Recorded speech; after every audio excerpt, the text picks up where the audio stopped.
Okay, so what this is here is just a video just showing you Herr Dalys German room, Herr Daly, and just because the 1916 proclamations, the provisional government public in Erin. Okay, so as you enter my room, the first thing you see is, okay, so I focus heavily a lot on culture. So you have the flags at the front, the four countries where Germany is primarily spoken, Liechtenstein, followed by Switzerland, Austria, and then obviously Germany. So they're just nice, kind of like wall decorations to see in the room, just to kind of brighten it up a little bit. Okay, so as you see, we'll just start here, the side of the room. Okay, so like in the videos that I've some posters based on the videos where there's alphabet, there's presents.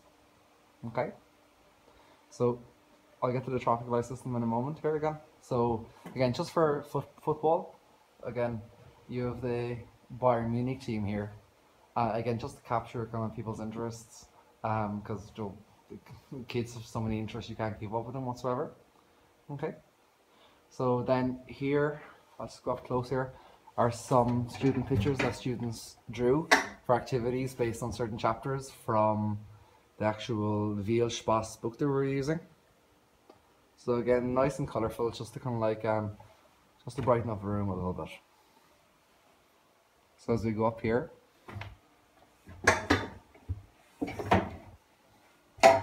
so again, so it's just a mixture of my own posters, having, and I need to change that to yellow to make it more, to make it stand out in the same way as the alphabet poster does. Okay, so it's just, again, this was a picture somebody drew of me. SVT and VSO students kind of like learning themselves about the rules and being able to think back themselves, and this whole think, pair, share active assessment for learning, just so that they can teach their peers instead of just listening to me the whole time. And these posters kind of quite good. Again, it's just good values, the behaviour wheel, code of behaviour. And when we're over here, you'll see it. I have two over there. So again, either as a classroom management, getting students to actually recognise them, learn social etiquette, and I find sometimes students actually would rebuke another student and say, look at the wall, just to teach etiquette, say for the younger years. My interest heavily lies in literature, and that's where I did my postgraduate. So Die Leidlichen Werte, the Sorrow Young Werte by Johann Wolfgang Goethe. Okay. So here we have a poster going A, B, C, D, but it's actually a phonetic poster, so actually it's just teaching you the phonetics instead of just the alphabet. What is up here? Again, I have the room kind of like in blue and yellow. I wanted the blue and white, which is the Bayern variant flag, but again, as a white is just a little bit dirty. So what I have here is that I might put the similar numbers together. So they have a dual function. The yellow is, for example, the present tense. So 43 beginne, I begin. So the student would find 43 blue for ich habe begonnen, the past tense. So again, and also as in terms of a classroom management technique, if a student is talking with them, you can just say ask to find a certain number of a colour, and it just deflects their attention for a little bit while I can continue on the lesson or give someone else instruction. I sometimes get students that put their books at the back of the room, but sometimes they go missing. So what else here? So here again, so you have the various kind of posters. Again, large enough so for students to see, so that their eyes are not strained, that I can always kind of refer to a poster or to help their memory or for their aids and stuff like that. Well, I was showing you, I was asking you about a clock here. Don't forget, again, student engagement, they can actually go up and put in the time and practice with each other. But I told you about the classroom management system, so kind of like the traffic light system, so if they're good, green; if it's okay, yellow, and not going well, red. Likewise, I say this poster you see up here, I use it with a tool I'll show you in a second. It's a dual function. So if I give the student a red card, that means I want them to stop. Yellow card is a warning and green is good. And likewise, I'll show you tools in a second that I give them a fan card. When they put up red, they say they don't understand. Yellow, I understand, and green. Or yellow, I understand a little bit, ich verstehe ein bisschen. And green, I don't understand. I use that primarily in groups. So I break the students up into groups, they think, pair, share to see what information can they collate together. If they can't figure it out, then I just go to the cards that are here. This is a poster myself, Herr Daly. So again, as I say, just advertising my YouTube channel for students to use, to look at videos outside the classroom. I sometimes use them inside the classroom, supplement them with kind of sheets, work, stuff like that. And likewise, Graham David Daly on iTunes.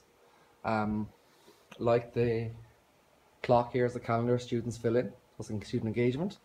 So normally if I have an option of two whiteboards, I normally put up the title underneath objectives of the lesson, what we're going to do.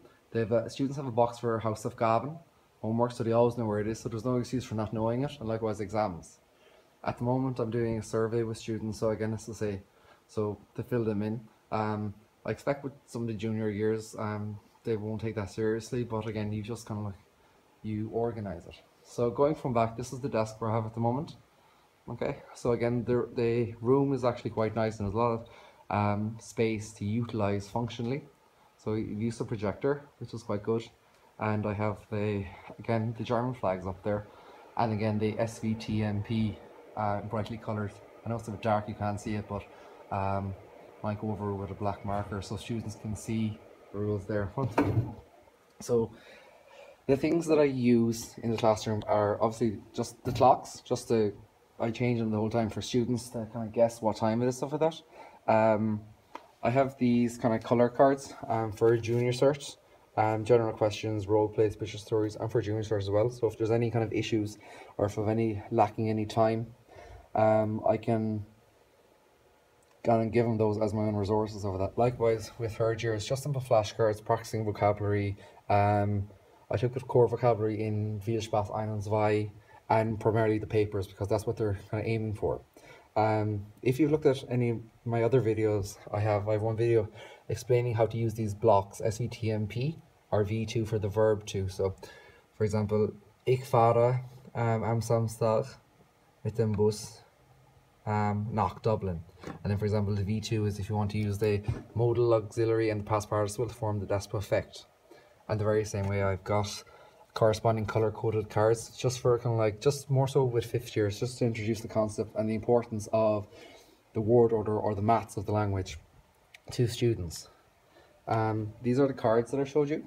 Again, they do like the penalty cards that I give to students, stuff like that. And likewise, if the students were to break into groups, they have the little cards here, so they can just for feedback. So for example, if you're finished every 2 or 3 chapters, you can draw up a sheet of what they know, what they don't know, and say, do you know this, do you know that? Just to, again, capture a little bit of student data. Flashcards, everything's kind of Bayern Munich related. I like Bayern Munich. So just like, for example, I have the football there, sometimes I use it. So from afar, again, it's just, again, like every other classroom, it's just all kind of a copious amount of notes and stuff like that, so you can fire with students at will. That was on a video of mine. I kind of like that. Again, it just makes it more regal and more interesting, stuff like that. Again, I just like with the books I use, it's a plethora of books. I don't favor one book versus the other. I just take whatever resource where. So as you can see, I'm a German teacher and I teach Spanish. So that is the bulk of how I have the room. I say I change it up sometimes, but I just want to make it kind of nice and colorful. And again, I say so students are relaxed. Just finally, as I say, in terms of, I'm quite lucky to say that the room is actually quite big, so I kind of play around with different type of seating arrangements while works with the students. So at the moment, as you see here, I have start this like because it's easier. This is a conference style. So as I say, if you were to go straight down and along and up and have the desks in a row, that would be like a shoe, kind of like a U-shaped kind of pattern with just kind of like horizontal desks at the row. I favor that sometimes, but as I say, with the junior years, again, the noise level going from one side of the room to the other side of the room isn't curbed. Whether it's, say, for example, if there's people facing each other here, just the actual noise pollution is actually quite lessened, as opposed to it's kind of quite controlled, and you actually, I find it actually allows them to actually help each other when they're going to do their homework or they're in group work, or if the class is good enough whereby I can actually do a lot of kind of speaking stuff in the class. So likewise, the very same modified over there. I have two on their own. Again, for example, if I want a student who needs to work on their own, or I want to focus on a specific task without being kind of like distracted, or for example, if I'm putting them ahead the chapter above everybody else because they're excelling, and I want them to go ahead with that way. And likewise, just I have a 4 at the top. Again, for just keeping an eye on people. Just encourage group work. As I say, if I'm doing kind of orals, or if I'm doing kind of a hot seat, or if I'm doing kind of like little games, like bring people up here, or and stuff like that. So that's the bulk of it. As I say, sometimes outside the room as well, I kind of like to decorate the outside corridor of the room as well. But as I say, I don't go too far because I don't want to take over the kind of school. But again, it's just to make the room nice and warm. And the general perception from students is that they do like the room, and it makes it nice and pleasant. And again, if they're engaged with learning, there's enough resources to kind of help them.